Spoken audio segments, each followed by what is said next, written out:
Thank you, Mr. Speaker, and I want to thank the gentleman from Texas for yielding me the customary 30 minutes, and I yield myself such time as I may consume. The gentleman is recognized.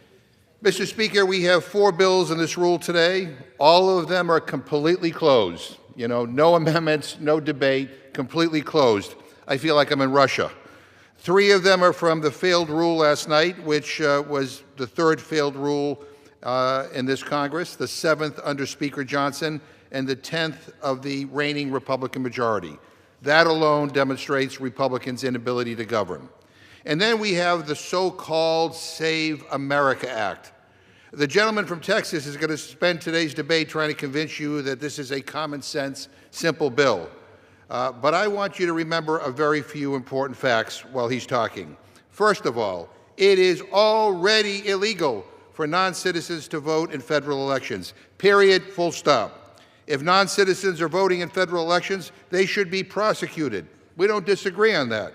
Second, nobody disputes the fact that voters should follow the law and indicate who they are. We agree on that too. Nobody's debating that on the floor today. What we are debating is whether we are going to believe the BS conspiracy theories cooked up by Donald Trump and MAGA Republicans about whether or not elections can be trusted in this country. And what we're debating is whether, in response to those lies, we're going to require Americans to go down to their county clerk, to take the train to City Hall, or to drive down to the registrar's office and jump through bureaucratic hoops just to register to vote. Who asked for more red tape? Did Jim Crow call? I mean, that's what this bill is about. It's not about voter ID. It's about voter registration. And it's about voter suppression. You know, we always tell people to vote, make their voice heard, participate in our democracy, right? Those are supposed to be good things. So why are Republicans passing a bill that makes it as hard as possible to vote? And I'll let them answer that question. But I guess it's about what I've come to expect from a party that no longer believes in democracy, though. Yesterday in the Rules Committee, I asked the chairman of the Committee on House Administration a simple question. Did Donald Trump win or lose the state of Minnesota in the last 3 presidential elections? I mean, not a curveball, not a difficult question. Of course, anyone living in reality knows the answer to this. Donald Trump lost Minnesota 3 times. But not Donald Trump. He continues denying election results. He said just last Friday that because of voter fraud, he feels he won Minnesota. And the Republican chairman of the House Administration Committee, the congressional committee which regulates federal election laws, couldn't give me a straight answer. I couldn't answer that question. He couldn't tell me if he agreed with Donald Trump. He wouldn't say who won Minnesota. He went through all kinds of contortions to avoid answering the question. I mean, this is a simple question. I mean, that is shocking, Mr. Speaker. I mean, you guys want America to trust you to write our election laws? America can't even trust you to tell us who won the election. Oh, and then here's another thing. One of the changes that were made, by the way, this bill didn't go through committee process. I mean, this is kind of rushed to the floor. All kinds of major changes have been made in the last week. But here's one of the major changes. This bill, if passed, was supposed to take effect in the year 2027. There's a change in this bill. It takes place immediately for this election. I mean, how is that going to happen? We have elections beginning in a matter of a few weeks. And you're expecting every state to be able to comply with all these new rules and regulations, like immediately? You know, this is about sowing chaos and confusion, because my friends on the other side know they're probably going to lose the next election, and they're going to lose big. And rather than live up to the reality or respect the voters, they're going to try to make up some conspiracy theory that the election was stolen, or undocumented migrants came in and voted against them. And here's the hard truth. You know, if Republicans want to know why people are losing faith in our elections, they ought to look in the mirror. They ought to look in the mirror. People are losing faith because Donald Trump, the election denier-in-chief, can't admit he lost. People are losing faith because Tulsi Gabbard and Kash Patel's FBI raided an election office based on recycled conspiracy theories in Fulton County, Georgia, and seized 2020 election results, even though it was Donald Trump who asked the Georgia Secretary of State to find 11,780 ballots so that he can win, even though he lost. And that's on tape. They're losing faith in our elections because they saw Pam Bondi trying to shake down Minnesota's state government, saying the administration would only withdraw ICE if Minnesota handed over their voter rolls to Trump's DOJ. And they're losing faith because of bills like this, which force every state in America to give their voter rolls over to DHS Secretary Kristi Noem. Let that sink in. Probably one of the least trustworthy people in the country right now. I wouldn't trust Kristi Noem to tell me the correct time. And you're asking states to turn over their voting rolls to her? Give me a break. So we don't need any more lectures from Republicans about the sanctity of democracy or why people are losing faith in our democratic institutions. We know why. And we know what this bill is. This is Jim Crow 2.0. Republicans think when fewer Americans vote, they win. It's as simple as that. And I am so sick of the other side just making things up. This widespread voter fraud conspiracy. It's all part of the same election denialism that goes right up to the Oval Office. You know, the other side has been making these claims for years now. We've heard about this for over a decade. They claim massive numbers of non-citizens are voting, swaying elections, that rampant voter fraud is changing results. But every single one of those claims, Mr. Speaker, has been investigated and again by Republican governors and Republican secretaries of state, by journalists, by academic researchers, by President Trump himself, whose own voter fraud commission was disbanded because he couldn't find enough evidence to warrant the absurd allegations that he was making. Every time these claims are investigated, they disappear like a mirage. So this entire bill is fundamentally predicated on a lie. In fact, when you crunch the numbers, you're more likely to be struck by lightning than to successfully impersonate someone at the polls. Enough already. The Save America Act is a terrible bill that makes it harder for American citizens to participate in our democracy. That is it. America does not want to be saved by a Republican Party that spent a year propping up Trump's tariffs, which have driven costs through the roof. We don't want to be saved by the people who continue covering up for pedophiles in the Epstein files. And America certainly doesn't want to be saved by the same people who still can't get over losing the 2020 election, so they're going to try to rig the next one. Go save somebody else. But we don't want this garbage, and we will fight like hell to stop you from making it harder for millions of Americans to register to vote. We know why you're doing this. It's because you're afraid you're going to lose in November. Well, too bad. Too bad. Either change your crappy policies or face the voters and deal with the consequences of your own action. Those are the only two options in a democracy. I reserve my time. The gentleman reserves. Members are reminded to refrain from engaging in personalities toward the president and to direct their comments toward the chair. The gentleman from Texas is recognized. Well, that was a whole lot of words to say my Democratic colleagues don't want citizens only to vote and don't like voter ID. With that, I will yield 2 minutes to my friend from Georgia, Mr. Clyde. Gentleman from Georgia is recognized.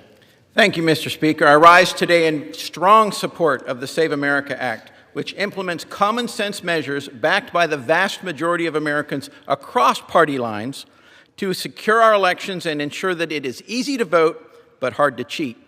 As my great state of Georgia knows all too well, we must do more to deliver secure elections. The survival of our constitutional republic relies on free, fair, and secure elections. Thankfully, this legislation bolsters election integrity by requiring government photo ID to vote, requiring proof of U.S. citizenship to register to vote, and directing states to remove non-citizens from existing voter rolls. These are not controversial issues. In fact, left-wing CNN's own recent polling shows that 83% of Americans support voter ID, including the majority of Republicans and Democrats, and as well as voters regardless of their race. So who would oppose such a bill and why? Unsurprisingly, my Democrat colleagues oppose the Save America Act because it hurts the Democrat Party's ability to cheat in our elections. Just think of all the things Americans need an ID for, yet face absolutely no backlash from the Democrat Party. For example, to exercise another constitutional right, the Second Amendment. An individual must present government-issued photo ID to purchase a firearm from a federal firearms dealer. Yet requiring identification to vote is somehow portrayed as controversial. To underscore the Democrats' hypocrisy even further, in funding negotiations, Chuck Schumer and House Minority Leader Hakeem Jeffries are demanding that ICE agents show IDs to arrest illegal aliens. So they support photo ID to enforce immigration laws, but oppose photo ID to ensure our elections are secure. This is incredible hypocrisy. In Proverbs 11:9, God says, "The hypocrite with his mouth destroys his neighbor." That's exactly what Democrats are trying to do, destroy this country with their hypocrisy over voter identification. And with that, I support this act, and I yield back to Reserve. Chip.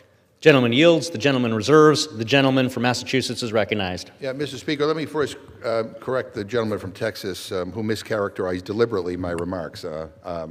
I made it very clear in my opening, and I'll read it again to him, that, if non-citizens are voting in federal elections, they should be prosecuted. We all believe it. So, I mean, he cannot pay it. He doesn't have to listen if he doesn't want to, but please don't mischaracterize what I said. Again, I'm looking over on the other side of the aisle, and I can't help but be stunned by the number of people over there who I remember coming onto this floor and denying the election results in the year 2020 because they didn't like the results. But in any event, Mr. Speaker, I'm going to urge that we defeat the previous question, and if we do, I'll offer an amendment to the rule to make an order amendment number 10 to the Save America Act, which prohibits members of Congress, the President and the Vice President and their spouses and dependents from owning or trading stocks. Mr. Speaker, I ask unanimous consent to insert the text of my amendment into the record along with extraneous material immediately prior to the vote on the previous question. Without objection. And to discuss our proposal, I'm honored to yield 2 minutes to the gentleman from New York, the sponsor of the amendment, and the ranking member of the Committee on House Administration, Mr. Morelli. The gentleman from New York is recognized for 2 minutes. Thank you, Mr. Speaker, and I want to thank my longtime friend, the distinguished ranking member of the Rules Committee, for his vigorous defense of our position and his encouragement that people vote against the so-called Save America Act. But, Mr. Speaker, the way to enhance Americans' trust in government is by holding ourselves to a higher standard, not by disenfranchising citizens seeking to participate in our democracy. The vast majority of Americans believe that it is time to end the practice of members of Congress and the President and Vice President from trading stocks, and that's what the Restore Trust in Government Act would do. But Speaker Johnson has refused to move any bill to ban member stock trading. I offer this proposal as an amendment to the Save America Act, but it was rejected by the majority. I also have a discharge petition on stock trading that has over 170 signatures, nearing the 218 signatures needed to pass the House. If we want Americans to trust us, to trust our government, we need to root out corruption, real corruption, not imaginary voter fraud. We have an opportunity to do that right here and right now. That's what the Restore Trust in Government Act would do. I urge my colleagues to recognize the importance of the moment to defeat the previous question. Once we do, the House can finally pass a stock trading ban. Mr. Speaker, I yield my time back. Thank you. Gentleman yields. Gentleman from Massachusetts reserves. Gentleman from Texas is recognized.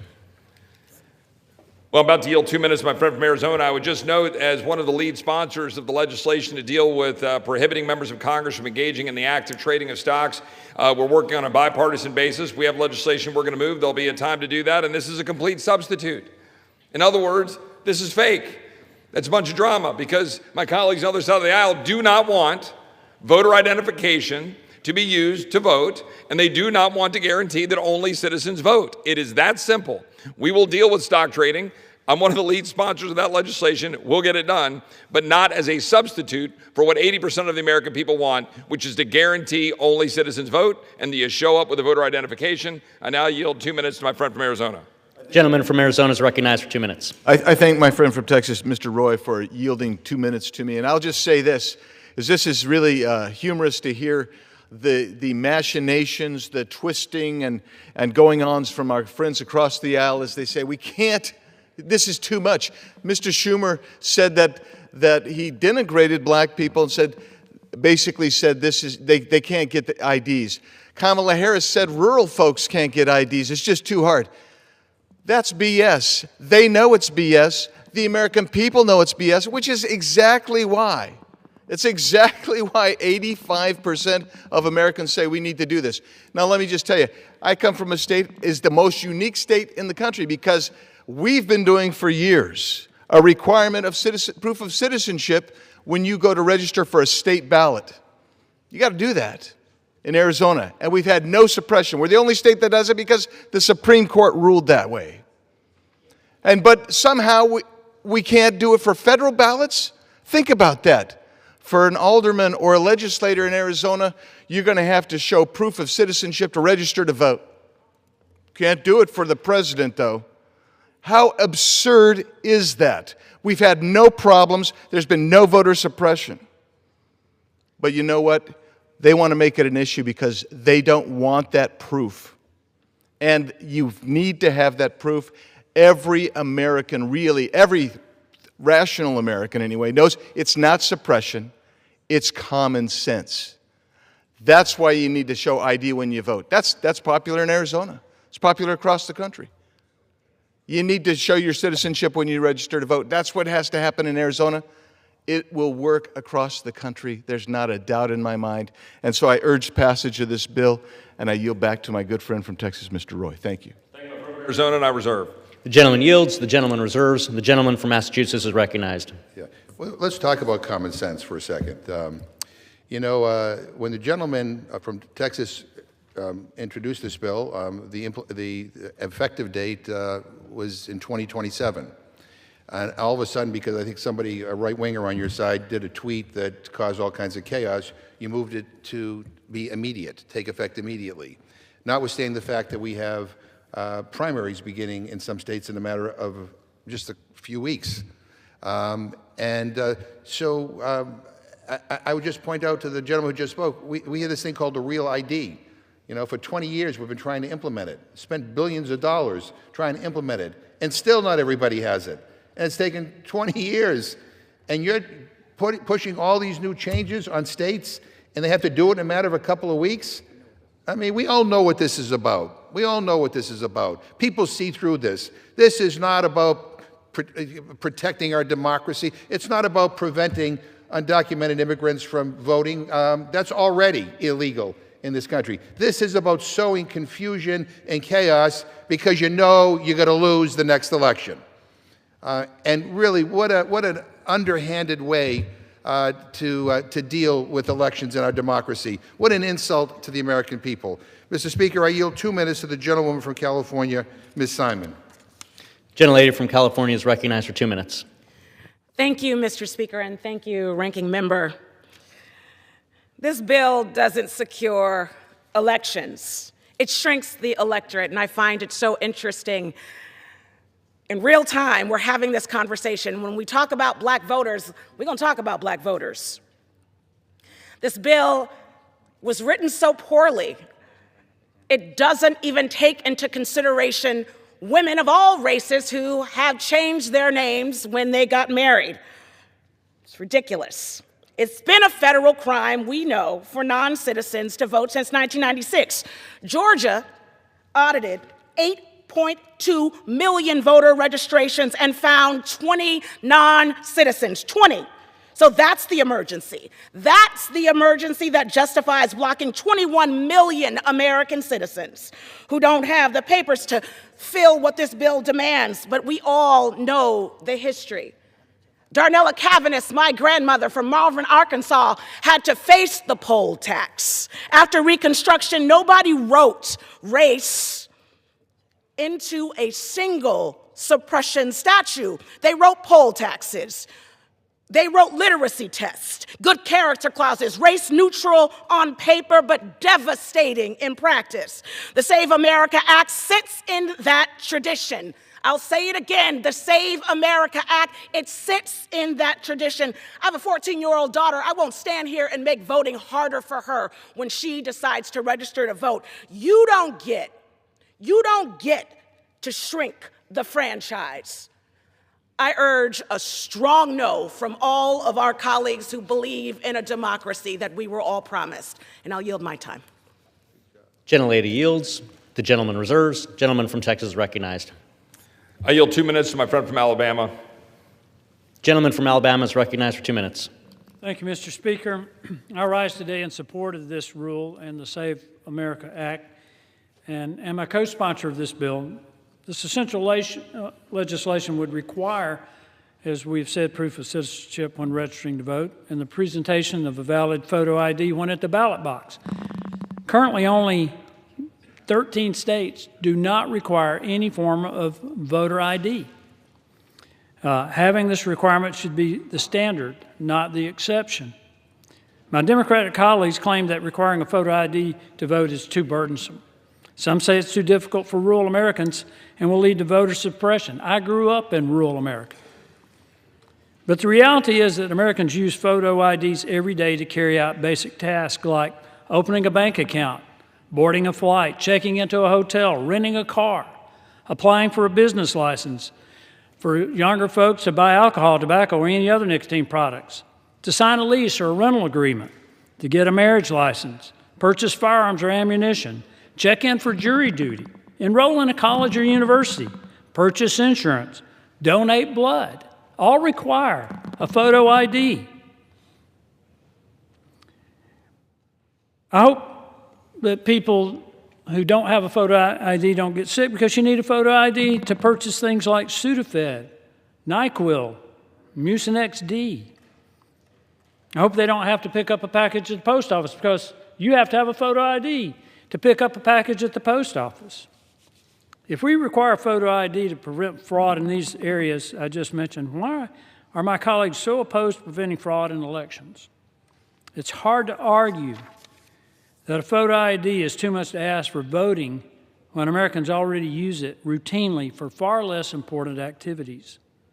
Protecting election integrity should be a priority. I urge my colleagues to support this rule and the underlying Save America Act to secure our elections. And, Mr. Speaker, I yield back.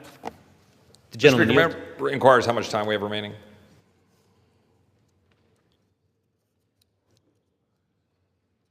The gentleman from Texas has 18.5 minutes, and the gentleman from Massachusetts has 15.5 minutes. Reserve. Gentleman from Texas reserves. Gentleman from Massachusetts is recognized. Mr. Speaker, I ask unanimous consent to insert into the record an article from ABC News entitled "Election Fact Check: Non-Citizens Can't Vote and Instances Are Vanishingly Rare." Mr. Speaker, I request unanimous consent to insert into the record an article from NPR entitled "Despite grand claims, a new report shows non-citizen voting hasn't materialized." Without objection. Mr. Speaker, I ask unanimous consent to insert into the record an article from the Cato Institute entitled "Non-Citizens Don't Illegally Vote in Detectable Numbers." Without objection. And I ask unanimous consent to insert in the record another piece from the Cato Institute entitled "Trump's Claims About Non-Citizens Voting Are False and We Can Prove It." Without objection. I ask unanimous consent to insert into the record an article from the American Immigration Council entitled "Unpacking Myths About Non-Citizen Voting: How Heritage Foundation's Own Data Proves It's Not a Problem." Without objection. I also ask unanimous consent to insert into the record an excerpt from an academic article from the Journal on Electoral Studies entitled "An Exploration of Donald Trump's Allegations of Massive Voter Fraud in the 2016 Election," which finds, quote, "expansive voter fraud concerns espoused by Donald Trump and those allied with him are not grounded in any observable features of the 2016 election." Without objection. And the final thing I'm going to say before I yield to my next colleague here is that, not too long ago, former Governor Rick Scott claimed erroneously that there were hundreds of thousands of undocumented immigrants registered to vote in Florida, and he launched this massive investigation and spent all kinds of money investigating it, and it was a witch hunt, essentially. And I would just say to my colleagues, do you know how many people were prosecuted in that or convicted of any crime? One. So having said that, I yield 2 minutes to the gentleman from Maryland, Mr. Olszewski. Gentleman from Maryland is recognized for 2 minutes. Thank you, Mr. Speaker. I thank the ranking member and the gentleman from Massachusetts. And I rise, Mr. Speaker, in opposition to this bill. It is a solution in search of a problem, as the gentleman from Massachusetts just pointed out. You know, my colleague pointed out earlier some polling numbers. Let me put another polling number out there. 90% of Americans support universal background checks. So if that's the standard, let's pass a universal background check right now. Let's save lives from senseless gun violence. On this bill, Republicans say we'll stop non-citizens from voting. But as the ranking member from Rules points out, nonpartisan studies, Mr. Speaker, have found that over 24 years, and out of hundreds of millions of votes cast, there has been proof of this happening exactly 77 times. To be clear, voter fraud should be punished to the fullest extent of the law. We welcome conversations to do that, but that's not what this bill does. Indeed, if my colleagues were serious about election integrity, we would include protections for Americans voting overseas, like the brave men and women of our military. We would provide free, automatic IDs. We would allow same-day voter registration for eligible voters. And we wouldn't force married women to navigate even more bureaucratic obstacles, force states to turn over their voter rolls, actively discourage voting by mail. So I have a different challenge to my colleagues from the Republican side. Join me in focusing on what Americans actually need: relief from the crushing cost of living crisis in this country. Let's stop pretending this bill defends democracy and start helping the people we represent. I urge my colleagues to vote no on this rule and on this bill, and I yield back. The gentleman yields. The gentleman from Massachusetts reserves. Gentleman from Texas recognized. Well, I'm proud that this administration is relieving the devastating cost on the American people by creating economic growth and undoing a lot of the damage of the previous administration. We're seeing that on a daily basis. But the gentleman is simply incorrect with respect to the amount of evidence that is mounted over people who are voting who should not be. The record is replete. Let me give you one example. ICE arrested criminal illegal alien Ian Andre Roberts, who was serving as the Des Moines, Iowa school district superintendent at the time of his arrest. After his arrest, it was found that Roberts was a registered voter in Maryland despite his illegal immigration status and long criminal record. A criminal record filled with narcotics trafficking, with driving vehicles he shouldn't have been driving, with unauthorized possession of a firearm, and other crimes. Yet we act like this isn't occurring. And I've got dozens of other examples right here, arrests that have been occurring this year. And with that, I will yield 2 minutes to my friend from Georgia. The gentleman from Georgia is recognized for 2 minutes. Mr. Speaker, I rise today to voice my support for this rule and to commend my colleague, the gentleman from Texas, Mr. Roy. There is no greater advocate for law and order and election integrity than Mr. Roy, and the incredible people of Texas are well served by his leadership and stewardship of our Constitution. Mr. Speaker, the rule before us enables us to debate and vote on one of the most consequential pieces of legislation concerning election integrity in our country's history. S1383, the Save America Act, will require voters to prevent photo identification to vote in federal elections and provide proof of U.S. citizenship when registering to vote. Public opinion overwhelmingly supports this legislation, and it is our duty to adhere to the will of the people and to swiftly pass this rule and send the Save America Act to President Trump's desk for signature. Mr. Speaker, you know me to be a data-oriented individual, so let us review the numbers before us as we debate this legislation. 83% of Americans favor requiring a government-issued photo ID in order to cast a ballot. And by party, 95% of Republicans favor requiring photo ID to vote, and 71% of Democrats, the party across the aisle, favor requiring photo ID to vote. Hardly anyone, except apparently my colleague, the gentleman from Massachusetts, opposes photo ID requirements before the ballot box. Another national survey confirms the very same truth. 84% of Americans want mandatory voter identification in federal elections. 98% of Republicans want voter ID requirements. 67% of Democrats likewise. And most importantly, 83% of Americans want proof of citizenship when registering to vote for the first time in our country. Mr. Speaker, the framers of our Constitution intended for this House of Representatives to be the most accountable to the will of the people. And the will of the people is clear. We must pass this rule today and enact the Save America Act. Thank you, Mr. Speaker. I yield back to my distinguished colleague, the gentleman from Texas, Mr. Roy. I thank the gentleman from Georgia, and I reserve.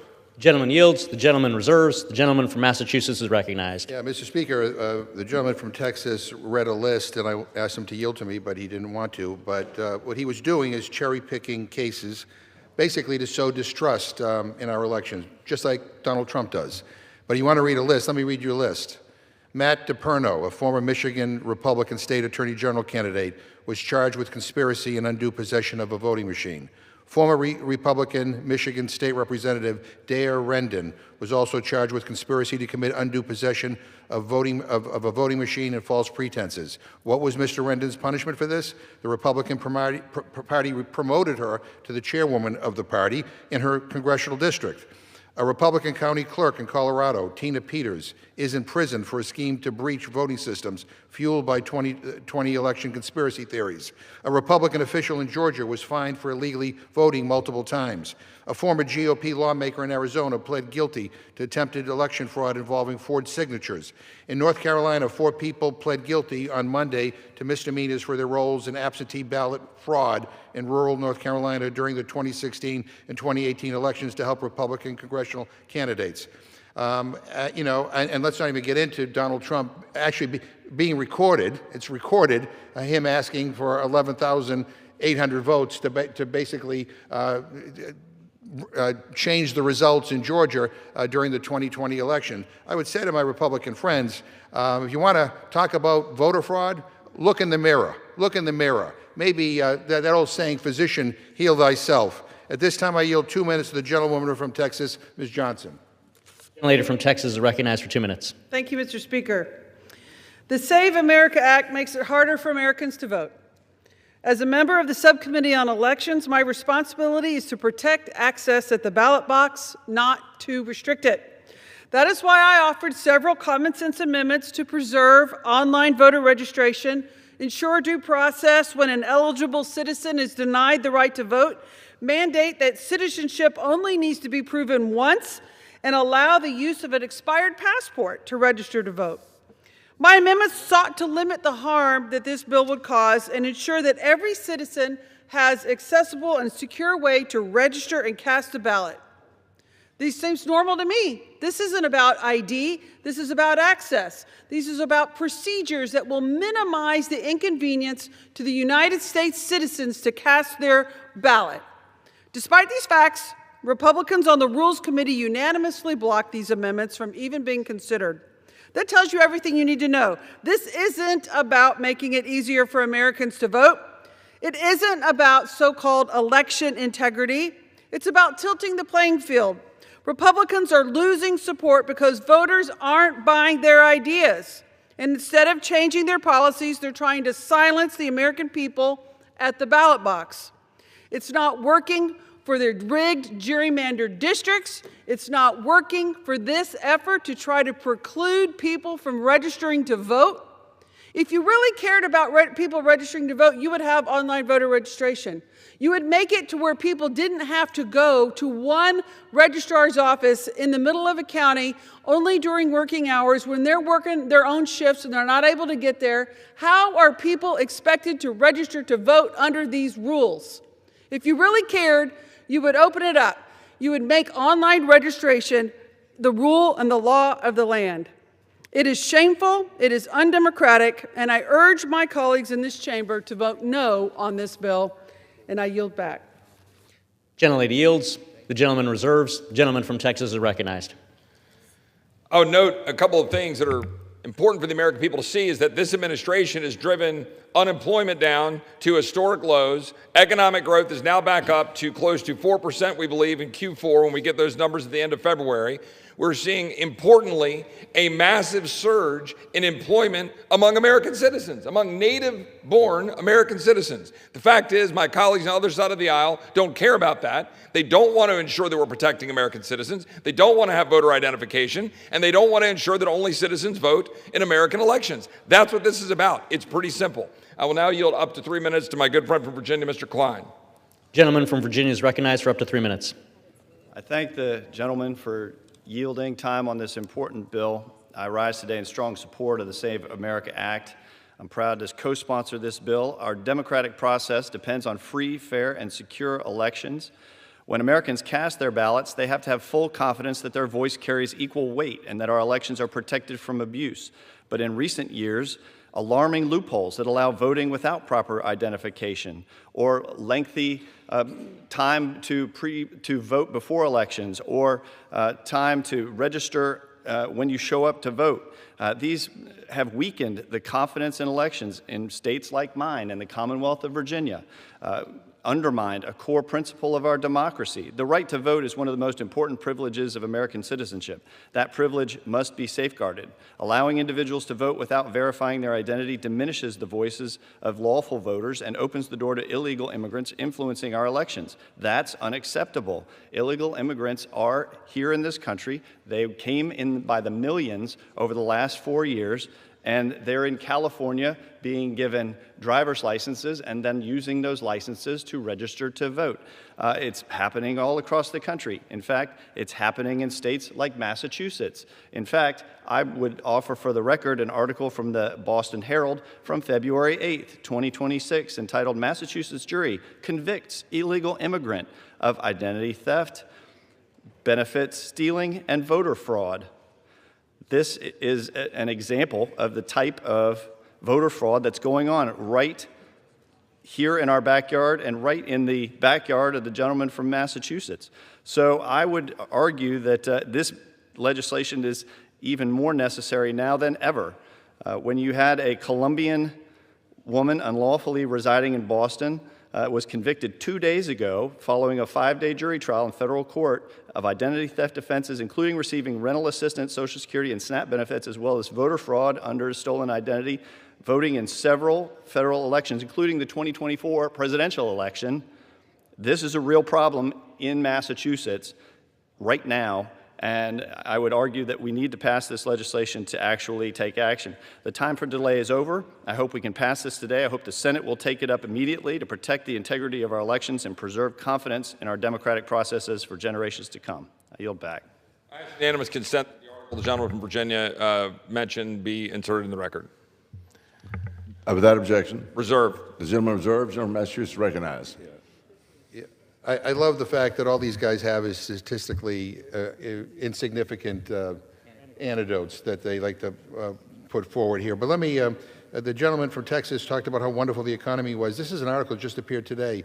The Bureau of Labor Statistics found that the U.S. employers added 181,000 jobs last year, far fewer than the 1.46 million that were added in 2024. You may be impressed by that, but I'm not a cheap date when it comes to making sure people have jobs in this country. And the gentleman from Texas said that, you know, we don't want to protect elections. We do. We do. We want to protect them from you. We want to protect them from Trump. We want to protect them from all of you who are trying to suppress the vote, you know, who are constantly in denial over the results of our elections. I mean, I said last night, I mean, we had Republicans come before the Rules Committee, and they couldn't even bring themselves to say who won the 2020 election. They couldn't even say that Donald Trump lost Minnesota. They're so afraid of being punished by this administration. It is pathetic. At this time, I'd like to yield 2 minutes to the gentlewoman from Virginia, Ms. McClellan. The chair reminds the gentleman to direct your comments to the chair, please. The gentlelady is recognized. Thank you, Mr. Chair. Mr. Speaker, voting rights are sacred, and many members of my family fought tooth and nail to be able to exercise that sacred right. And history may not repeat itself, but it sure does rhyme. My great-grandfather at the turn of the 19th century, in the name of making sure that citizens voted and election integrity, had to take a literacy test and find 3 white men to vouch for his character. He got all the questions right. And because his name was on a list of people that the state of Alabama didn't want to register to vote, the registrar said, and I quote, "I need more questions because this nigger got them all right." He got all of them right, and he registered to vote. But my grandfather had to pay poll taxes to be able to vote in Tennessee. All of this was done to make sure that local election officials could deny people they didn't want to vote the ability to vote. And I took my oath of office on the Bible that my father kept his poll tax receipt, which is standing behind me, because he kept it in there because it was sacred right. And I swore to uphold, protect, and defend the Constitution of the United States, all of it. That includes the 24th Amendment that banned poll taxes.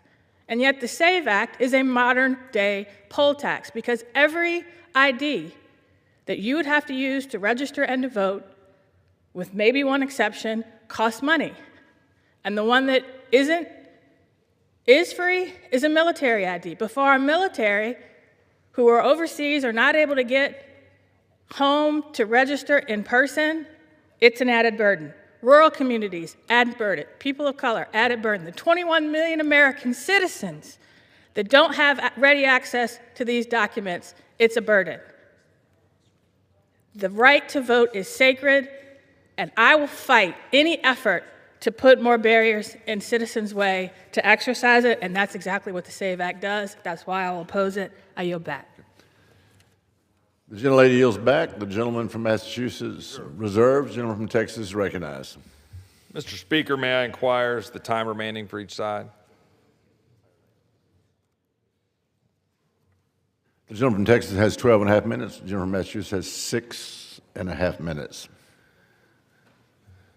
I appreciate that, Mr. Speaker, and with that, I will yield 2 minutes to my good friend from South Carolina, Ms. Biggs.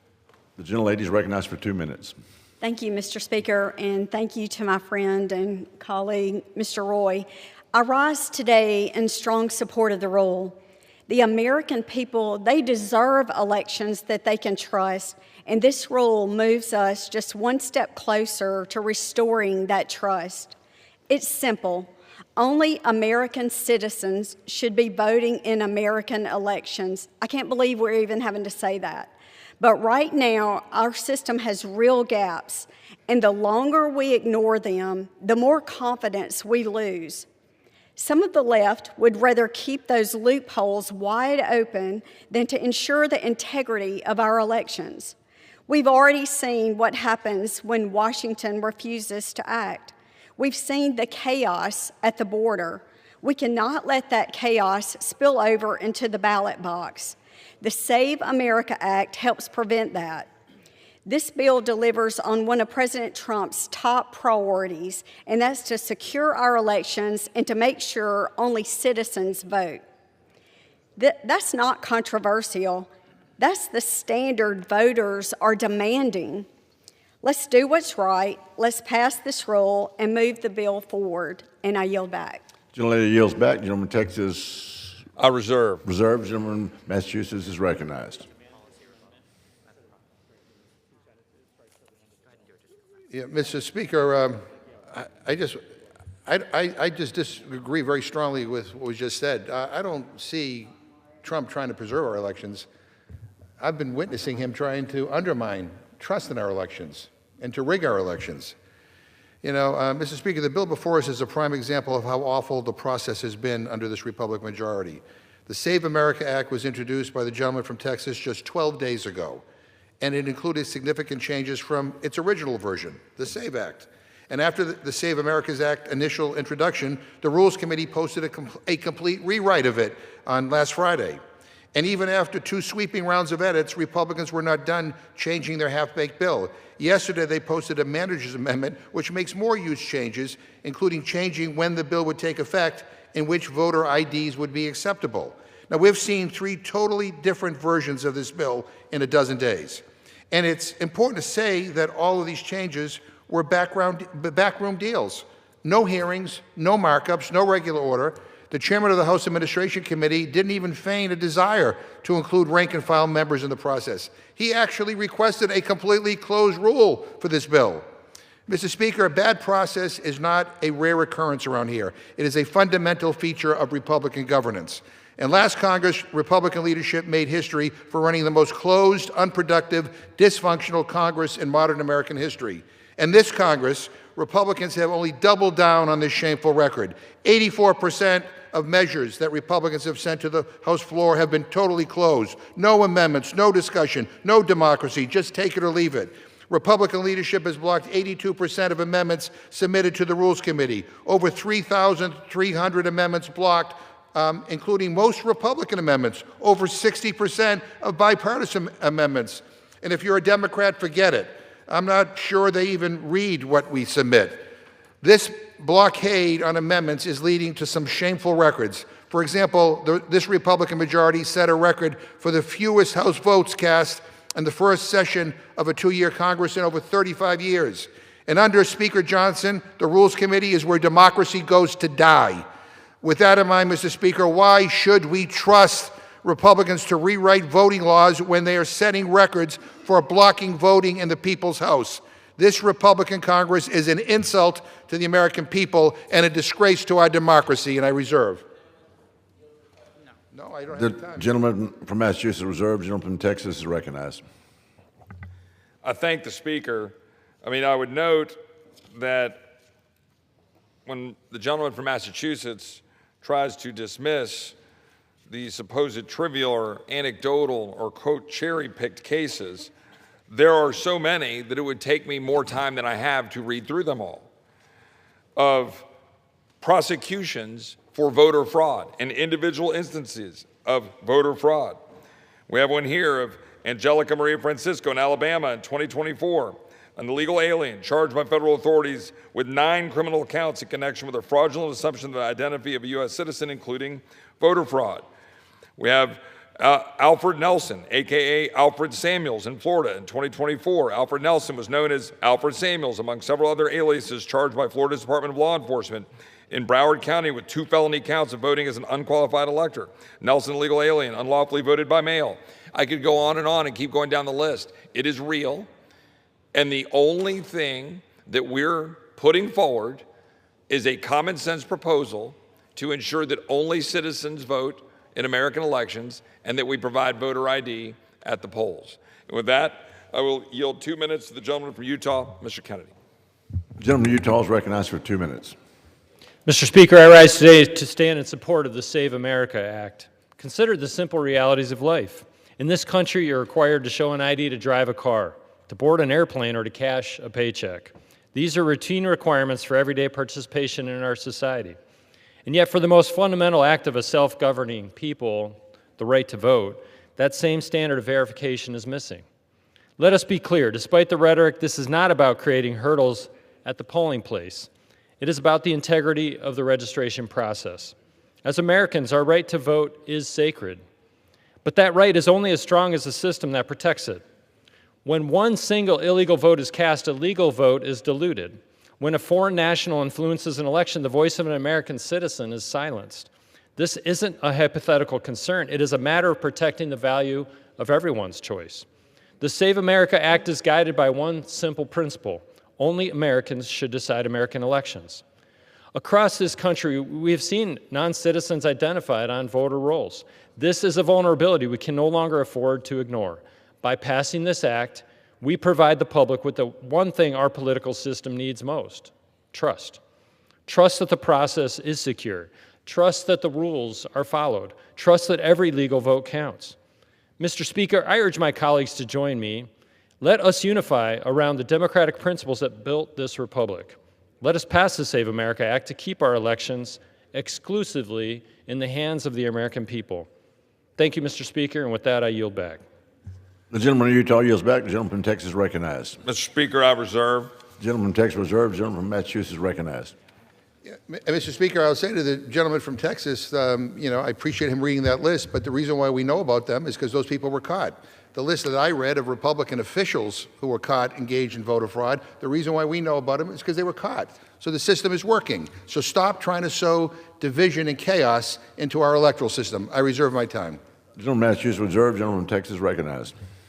I would like to yield an additional up to 2 minutes to my friend from Alabama. The gentleman from Alabama is recognized for up to 2 minutes. Thank you, Mr. Speaker. I just wanted to point out that in 2005, 18 of the 21 members of a bipartisan federal commission headed by former President Jimmy Carter and former Secretary of State James Baker came out in support of photo ID requirements more stringent than what Indiana had at that time. Voters in nearly 100 democracies use a photo identification card without fear of infringement on their rights, the Commission stated. In regard to voter registration fraud, just last year, 6 people were indicted for fraudulent voter registration forms submitted ahead of last year's presidential election. The allegations of fraud appeared to be motivated by the defendants' desire to make money and to keep their jobs, and was not an effort to influence the election results, so said the Pennsylvania Attorney General Dave Sunday. But it really doesn't matter what the motivation is. What matters is the result: fraudulent voter registrations. Back in 2008, there was an organization called ACORN. There was an ACORN whistleblower who worked for both it and its Project Voter Registration affiliate from 2005 until 2006. She said it's ludicrous to say that fake registrations can't become fraudulent voters.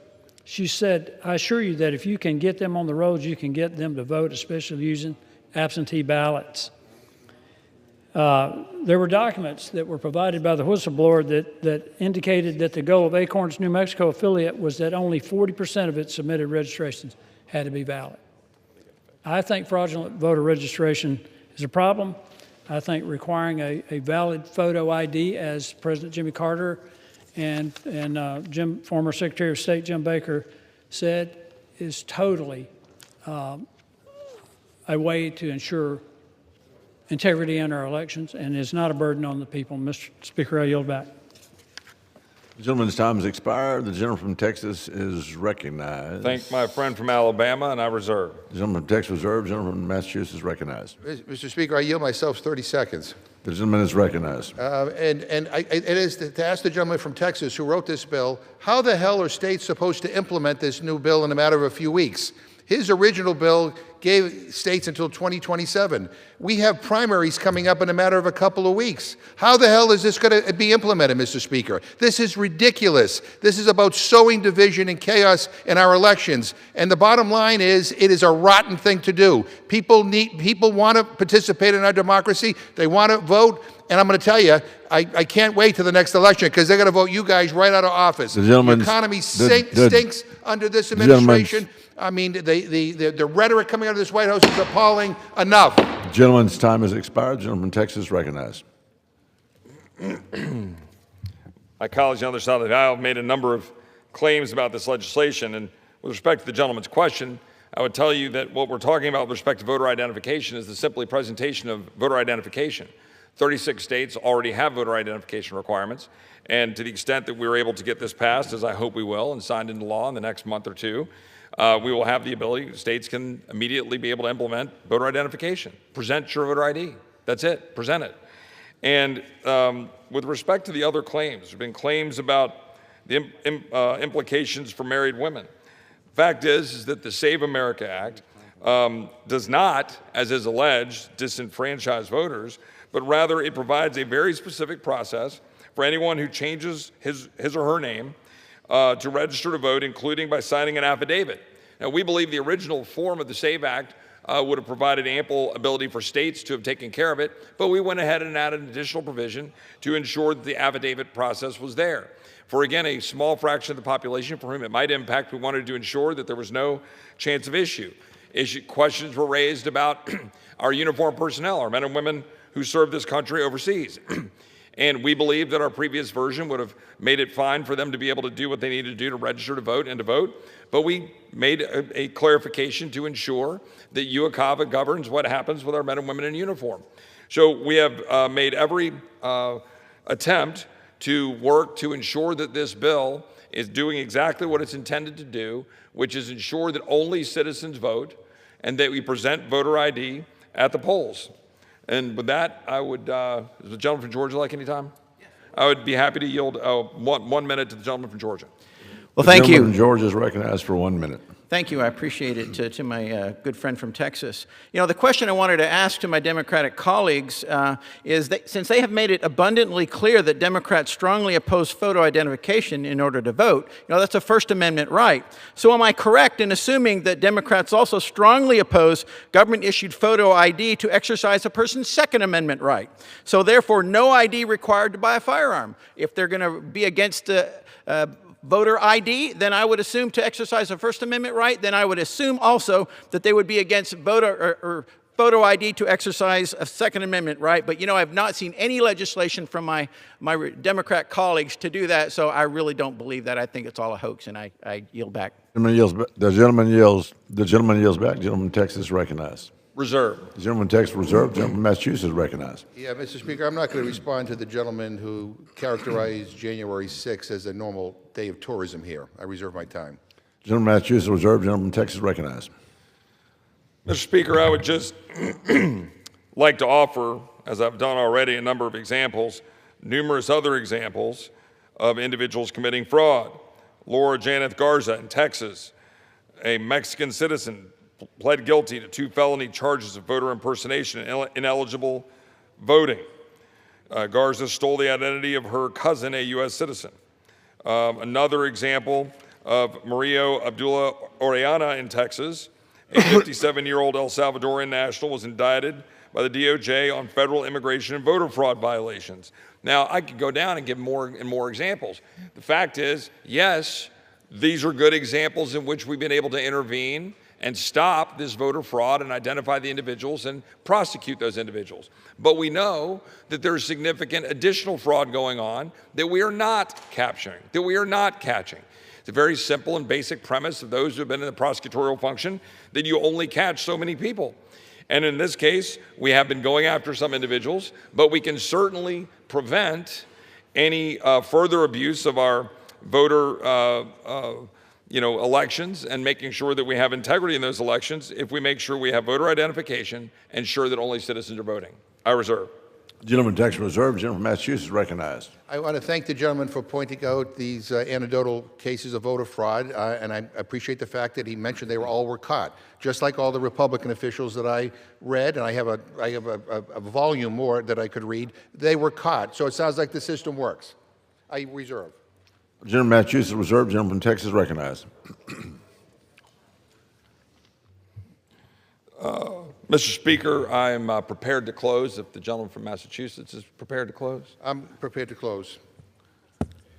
The gentleman from Texas reserves. The gentleman from Massachusetts recognized. recognized. Mr. Speaker? Again? How much time do I have left? The gentleman has 3 minutes. Okay. Mr. Speaker, I yield myself the remaining time. The gentleman's recognized. Let me state again for the gentleman from Texas, because he doesn't seem to understand me. Nobody should vote illegally. If this is the rampant problem they say it is, maybe he should call Pam Bondi and ask her why she's only secured 1 or 2 voter fraud convictions nationwide out of over 155 million votes cast in 2024. Maybe he should explain to us why his solution to a small handful of voter fraud cases is to punish the 155 million American citizens who did vote by making it harder for them to vote the next time. Again, Republicans keep insisting there is this massive voter fraud conspiracy. The onus is on them to prove their absurd claim. And every time they try, every time this is investigated by states, by commissions, by prosecutors, the result is the same. No widespread voter fraud conspiracy. Billions of votes cast over decades and a teeny tiny percentage of fraud. That is not a crisis, and it's certainly not a justification to rewrite the rules of democracy. But that is what is happening, and the Republican lies to erode the trust in our democracy, and that is why this bill is so toxic. Again, the Save America Act tells millions of Americans you have to show up in person and jump through hoops just to register to vote. You can file your taxes online, you can pay your bills online, you can get your medical results online, but if this bill passes, you can't fully register to vote online. That is nuts. You have to buy a passport. That's $130. Or you have to buy a copy of your birth certificate. Good luck, because you might even have to pick that up in person. What if a person lives in a rural community and has to drive 100 miles round trip just to get to the clerk's office? What if they can't afford to take the day off from work just to register to vote? And who gets punished? Students, seniors, Americans with disabilities, working parents who can't just leave a shift early to go stand in line at the clerk's office window that closes at 5. And again, we know this isn't really about voter fraud. It's not about protecting our elections. This is a smokescreen. It's a distraction. If Republicans wanted to protect elections, they would be focused on real threats: cyber attacks, foreign interference, disinformation, intimidation, and violence against election workers. That's where the real danger is, and yet this bill does nothing to address those things. The Save America Act is about denying elections and sowing distrust in our system, because according to Donald Trump, it's only fair and square when he wins. When Democrats win, then it's fraud. That's their whole argument in a nutshell. And the most ironic thing of all is that Republican leaders are the ones who seem to commit voter fraud the most. I saw a Republican county clerk in Colorado is in prison for a scheme to breach voting systems fueled by 2020 election conspiracy theories. A Republican official in Georgia was fined for illegally voting multiple times. A former GOP lawmaker in Arizona. Mr. Speaker, this is about voter suppression. This is a lousy bill. I urge my colleagues to vote no. Time has